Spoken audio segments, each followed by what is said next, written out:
Lepo pozdravljeni, ljubitelji in ljubiteljice športa. Z vami sva nocoj, dr. Sašo Stare. In moja malenkost, Gašper Ebergant. V glavnem nocoj se nam obeta prav poseben večer. Ogledali si bomo najhitrejšo športno disciplino v Sloveniji. Prenos v živo najhitrejšega športa na tej sončni strani Alp. Hitrostnega zlaganja v vrečke na diskontni blagajni. Pa si kar poglejmo današnje tekmovalce. Prvi diskonta danes brani Mateja iz Škofje Loke. Očitno Jan Oblak ni edini vrhunski športnik iz Škofje Loke. V glavnem Mateja je stara 31 let, to pa je njena druga sezona v diskontni trgovini. Njen hitrostni rekord je 92 izdelkov na minuto in pa njena maksimalna vzdržljivost je 6 ur za blagajno brez odmora za WC. Njena višina je 167 cm, njena teža pa... Očitno tega podatka ni navedla. Gremo si pogledati nocojšnje tekmovalce. Naš prvi tekmovalec je Jernej. Jernej je star 30 let in prihaja iz Prekmurja, kar pomeni, da je že od malih nog do dobro seznanjen z diskontnimi trgovinami. Tehta 82 kg, velik pa je 191 cm. In potreboval bo prav vsak centimeter, če bo želel pravočasno izdelke pospraviti v vrečko. Pravila so preprosta, tekmovalec mora izdelke pospraviti v vrečko, preden se le-ti naberejo in zablokirajo blagajno. Ljubitelji in ljubiteljice hitrosti, pripravljeni, pozor, zdaj! In takoj na začetku si je Jernej pravilno postavil vrečko, opa, kaj pa se tu dogaja? Zgleda, da ima težave z odpiranjem vrečke, klasična začetniška napaka. Jernej poskuša odpreti vrečko z vso silo, ampak vemo, da mu to ne bo uspelo. In konec igre! Poglej, popolnoma je zabasal blagajno, kakšna sramota za Jerneja in še večja sramota za njegovo družino. To je bilo porazno, to z lahkoto lahko rečemo, zato pa si to poglejmo že v počasnem posnetku. Evo, tu je prišlo do napake, Jernej bi moral odpreti vrečko, še prednjo je položil na blagajno. Ampak mislim, da to ni prvič, da je zaključil prezgodaj. Ne razumem. No, pa si pogledamo našega naslednjega tekmovalca. Naš naslednji tekmovalec je Aleš, prihaja iz vasice blizu Šmarja pri Jelšah, star je 35 let in je navajen manjših lokalnih trgovin. Tehta 71 kg, velik pa je 171 cm.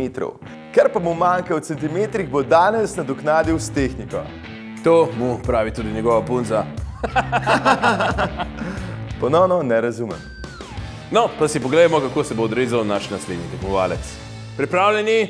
3, 4 in zdaj! Odličen začetek za Aleša. Aleš je sabo prinesel kar svojo vrečko, ki se z lahkoto odpira, saj je bila že večkrat uporabljena. Da, prav vidi se, da je še v svežem razmerju in da se še trudi reciklirati, da bi pustil dober vtis. Sedaj pa so se začele težave za Aleša, preveč izdelkov, začeli so se kopičiti. Oba, poglej, ne najde nove vrečke, očitno je kupil več izdelkov, kot je nameraval.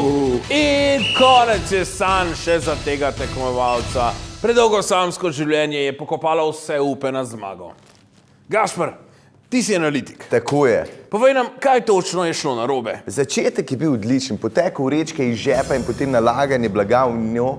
Super. Potem pa so se izdelki začeli kopičiti na ključnih pozicijah. Tukaj in tukaj. Najlepša hvala za izčrpljujoče poročilo, sedaj pa si pogledamo še našega zadnjega tekmovalca. Naša zadnja izzivalka pa je Katarina. Katarina je mlada mamica 2 otrok, ki je tudi redno zaposlena. Fizično pa meri 178 cm, tehta pa... Tega podatka ponovno žal nimamo. Pa začnimo še zadnjo tekmo.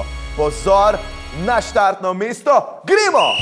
In začetek obeta, tudi ona se je odločila za uporabo svoje vrečke. Da, ampak zanimivo bo, kaj se bo zgodilo, ko se vrečka napolni, kajti blaga na tekočem traku je ogromno. Se strinjam in glej, prva vrečka je že polna, ampak glej ta manever, prišla je pripravljena z večjimi svojimi vrečkami. Aha, ampak tudi te vrečke se počasi polnijo. Kaj pa sedaj to? Poglejte to potezo! Naša tekmovalka je zelenjavo enakomerno razporedila po tekočem traku.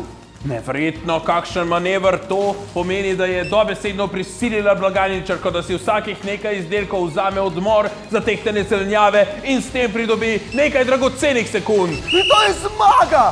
končno nekomu uspelo premagati našo diskontno blagajno. Ta dan bo šel v zgodovino slovenskega športa. Hvala, ker ste spremljali naš prenos in čestitke zmagovalki. Čestitke seveda tudi vsem tekmovalcem, ki si sedaj lahko privoščijo zaslužen oddih, razne blagajničarke, ki morajo do konca oddelati svoj 12-urni delovnik. Pa naj ga tokrat oddela brez odmora za WC, a ne, Mateja? Tako, najlepša vam hvala in se vidimo naslednjič, ko bo naša disciplina do centa natančno tankanje bencina. Lahko noč, z vami pa sva bila Dr. Sašo Stare in Gašper Ebergan.